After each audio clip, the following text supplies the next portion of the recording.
Oh les gars, c'est Pierrick Foot, j'espère que ça va. Pour ma part, je suis très content de vous retrouver pour cette nouvelle vidéo sur le PSG qui s'est fait sortir pour la troisième fois en 5 années, huitième de finale de Ligue des Champions. Quelles sont les raisons de ces échecs répétitifs? Quels sont les responsables de ces déroutes?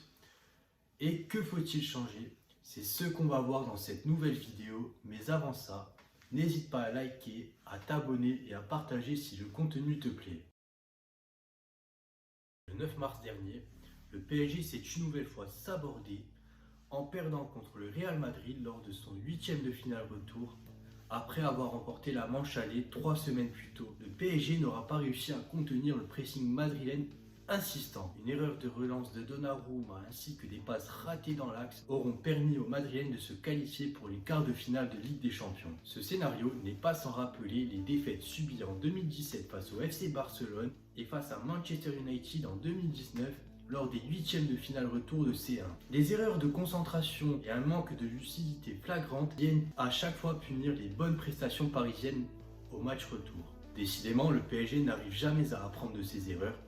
Pire encore, elle les répète toujours et toujours au point d'en devenir complètement risible. Comment, après un mercato de Galactique réalisé l'été dernier, tu peux sortir aussi prématurément en Ligue des Champions? Pour moi, ce n'est pas possible. C'est même une faute professionnelle à mes yeux. Alors oui, tu risques certainement de descendre Neymar et Messi en raison de leur incapacité à s'être montrés décisifs lors de ces deux matchs. Sur ce point, on est d'accord. En revanche, les tenir comme seuls responsables de cette nouvelle déroute serait trop facile. D'autant plus qu'il y a aussi des joueurs qui n'ont pas franchement été au niveau durant ce match.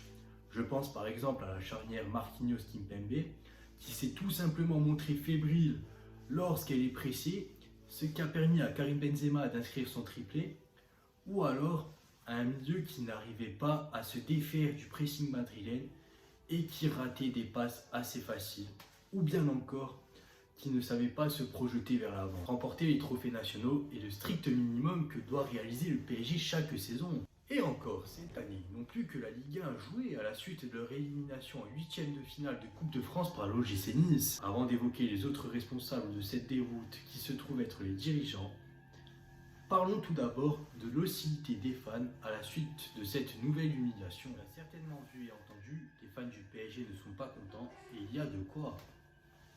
Notamment les membres du CUP qui ne se sont pas fait prier pour fustiger l'attitude des joueurs à travers un communiqué cinglant, mais aussi au stade lors de la réception de Bordeaux, rencontre durant laquelle on pouvait apercevoir des supporters jeter des morceaux de papier hygiénique, des banderoles à l'encontre de la direction, tels que Mbappé à Paris, Leonardo Pilori ou encore direction démission. Bref, c'est un climat assez tendu entre le PSG et ses fans. Et ce n'est pas la rencontre poussive qu'a remporté le PSG 3-0 qui va arranger les choses. Tout au long de la rencontre, Messi et Neymar ont été conspués par les fans, mais ce n'étaient pas les seuls à être sifflés. Leonardo ainsi que Mauricio Pochettino ont aussi été la cible de sifflets. Mais le mécontentement des fans du PSG est plus que compréhensible étant donné que les joueurs dévoilent des signes de faiblesse psychologique à chaque fois que les grands rendez-vous arrivent. Mais le souci du PSG réside notamment dans sa stratégie sportive qui n'est vraiment pas claire. Et encore plus l'été dernier après le recrutement XXL avec Messi, Donnarumma, Ramos, Wijnaldum ou encore Hakimi. Recruter les mecs comme ça pour la Ligue 1, c'est très bien. Mais à un moment donné, quand tu n'arrives pas à assembler tous ces joueurs et que ce collectif se transforme en une équipe d'individualité, comment tu veux aller loin en Ligue des Champions? C'est pas possible pour moi. Ces joueurs n'apportent pas de plus-value, ne subliment pas l'équipe, comme on peut le voir par exemple avec le Bayern Munich. C'est Leonardo, le DS, qui est de plus en plus contesté par les fans. Si sa capacité à convaincre les joueurs d'adhérer au projet parisien n'est pas remise en cause, c'est principalement son incapacité à dégraisser et à vouloir tout contrôler sur le plan sportif et arriver à des points de non-retour avec certains coachs, comme ça s'est passé avec Tourelle en 2020, qui sont mis en lumière et qui peuvent vraiment être dangereux pour l'institution parisienne. Mais cette élimination pousse alors à une remise en question des dirigeants. Premier fusible à sauter sera clairement Mauricio Pochettino. Match après match, le tacticien argentin montre qu'il n'a pas les épaules pour diriger le Paris Saint-Germain. Il faut juste voir les matchs des Franciliens. À chaque fois, ces hommes montrent des difficultés à ressortir le ballon proprement et possèdent de nombreux passages creux. Je repense au match aller face à Rennes, où les Parisiens ont tout simplement été apathiques, incapables de ressortir le ballon proprement, incapables de contre-attaquer, de proposer des solutions et tout simplement incapables de jouer en équipe. Et je ne parle pas de la défense qui ce jour-là a explosé en éclats et qui s'est tout simplement montré pitoyable. Moi, l'ancien entraîneur de Tottenham n'est pas un coach adapté au Paris Saint-Germain. Si on arrivait à déceler son style de jeu avec Tottenham, en France, c'est tout simplement difficile de réussir à entreapercevoir comment il veut faire évoluer son équipe. Ce PSG QV 2021-2022 est tout simplement une équipe dotée d'individualité, incapable de jouer ensemble et qui s'en remet sans cesse à un coup d'éclat. Et à chaque match, on assiste à la même chose. Une équipe scindée en 7-3, trois offensives qui ne se replient même pas, des passes sans cesse ratées, du déchet technique assez conséquent, un pressing plus ou moins efficace, des projections vers l'avant beaucoup trop lentes. Comme évoqué, Mauricio Pochettino n'est pas le seul à blâmer. Il y a aussi Leonardo qu'il faut virer pour plusieurs raisons. Tout d'abord, c'est pour son recrutement galactique plus ou moins réussi. Pour Messi, c'était plus une opportunité marketing à saisir. Le mec était en fin de contrat dans son club de toujours, le FC Barcelone. Il arrive au PSG pour 2 ans avec 1 an en option et un salaire mirobolant. Et depuis son arrivée, on voit que Messi n'est plus le même joueur qu'il était à Barcelone. C'est plus le joueur qui va être capable de marquer 30-40 buts par saison, ça c'est fini. Alors oui, il a rencontré des difficultés en raison du Covid et des blessures, il n'y a pas de problème. Mais à un moment donné, il y a des attentes quand même envers Messi. Et l'un des meilleurs joueurs du monde est censé savoir s'adapter assez rapidement et pas faire de caprices en se plaignant du froid comme on a pu l'entendre par le passé. À mes yeux, le recrutement de Lionel Messi n'était qu'une opportunité marketing.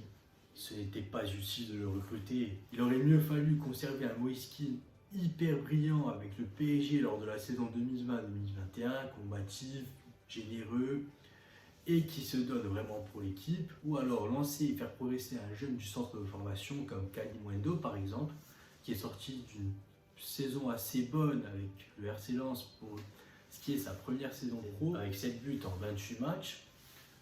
Ou sinon, il aurait mieux fallu recruter un jeune attaquant talentueux comme Dusan Vlahovic qui maintenant brille à la Juventus Turin. Pour moi, comme pour beaucoup de personnes, la venue de Ramos est clairement un flop. S'il est souvent blessé, il a malgré tout, lors de ses 5 apparitions, plutôt bien joué.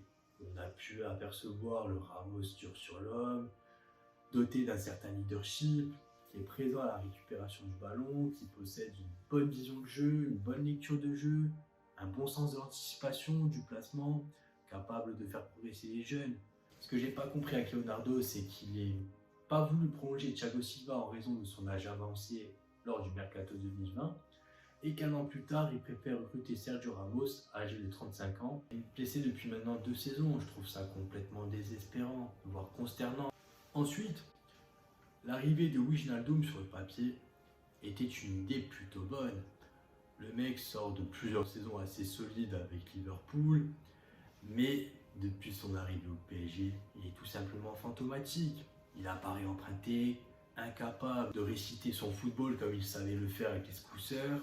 Pour moi, le recrutement d'Hakimi est une chose vraiment bonne. Étant donné que le PSG avait besoin de recruter un latéral droit avec des garanties solides, ce que n'avait pas Florenz, Dagba, Aurier ou encore Van der Wiel ces dernières années.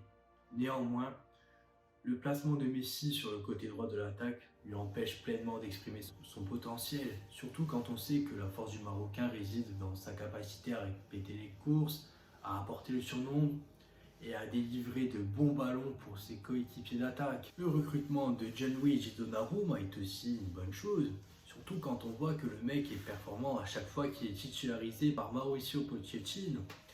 Excepté sa bourde face au Real Madrid le 9 mars dernier, je le trouve assez bon sur sa ligne, il a des qualités explosives assez évidentes et il possède aussi un bon jeu de pied, ce qui n'est pas négligeable pour le Paris Saint-Germain. La deuxième raison qui pousse Leonardo à être de plus en plus critiqué par les fans parisiens, c'est bien évidemment sa capacité à prolonger et à revaloriser financièrement les seconds couteaux ou indésirables.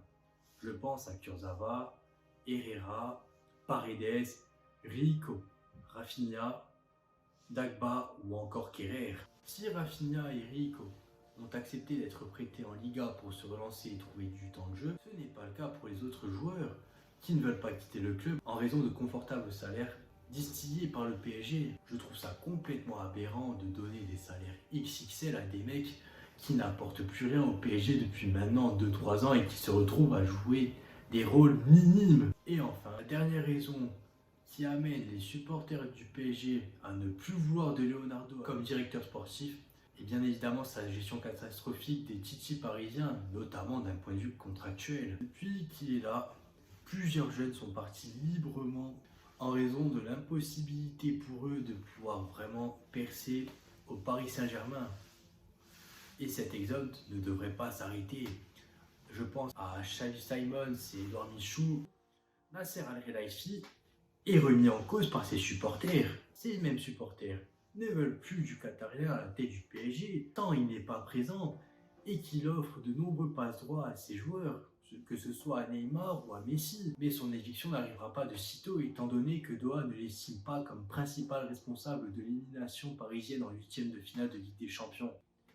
Il ne faut pas oublier aussi que dans cette saison assez complexe, il y a quand même quelques éclaircies. Je pense à Kylian Mbappé par exemple, tout simplement phénoménal depuis le début de la saison. C'est simple, le natif de Bondy a planté 26 buts et délivré 14 passes décisives en 36 rencontres, toutes compétitions confondues. Ce qui est colossal pour un mec de son âge. Et à lui tout seul, il porte l'attaque du PSG et sait délivrer son équipe quand celle-ci est vraiment au fond du trou. Capable de débloquer une action grâce à un tir, une passe ou alors un décalage. Et je trouve que cette saison, il est devenu encore plus complet. Il a élargi sa palette avec la passe. Comme autre satisfaction, il y a aussi Danilo Pereira. Décrié à tort et à travers, le Portugais s'est imposé comme l'un des éléments les plus importants de l'équipe parisienne. Généreux dans l'effort, combatif, dur sur l'homme, capable de gratter de bons ballons et de se projeter rapidement vers l'avant. Il est aussi devenu décisif en inscrivant tout simplement 5 buts en 27 rencontres. C'est aussi lui qui est régulièrement aligné au double pivot avec Marco Verratti tout simplement. Preuve qu'il est devenu un homme important de cet effectif parisien. Son compatriote Nuno Mendes est aussi arrangé dans la case satisfaction. Arrivé dans les dernières secondes du mercato estival, le jeune Lusitanien s'est tout simplement imposé comme latéral gauche du Paris Saint-Germain. Très offensif, volontaire, accrocheur et solide dans les duels, mais aussi solide offensivement et défensivement parlant, il fait un bien fou à cet effectif du Paris Saint-Germain et au côté gauche du club francilien qui avait besoin de retrouver un profil à peu près similaire à Juan Bernat qui était mis sur le carreau en raison de sa grave blessure. Keylor Navas et Gianluigi Donnarumma sont aussi arrangés dans la case satisfaction, tant les deux portiers sont performants à chaque fois qu'on fait appel à eux. Tu l'auras compris, le Paris Saint-Germain a besoin d'un profond remaniement pour pouvoir retrouver de sa superbe et enfin briller en Coupe d'Europe. Le départ de Nasser Al-Khelaifi serait aussi une bonne chose, mais malheureusement ça n'arrivera pas, étant donné que Doha maintient encore sa confiance envers lui. Pour moi, il faudrait un président dur, autoritaire, et qui remette de l'ordre dans ce PSG qui manque de structure à tout point de vue. Mais bon, je crains que le changement n'arrive pas. Cette vidéo est finie, n'hésite pas à me le dire dans les commentaires. On se dit à très vite, ciao!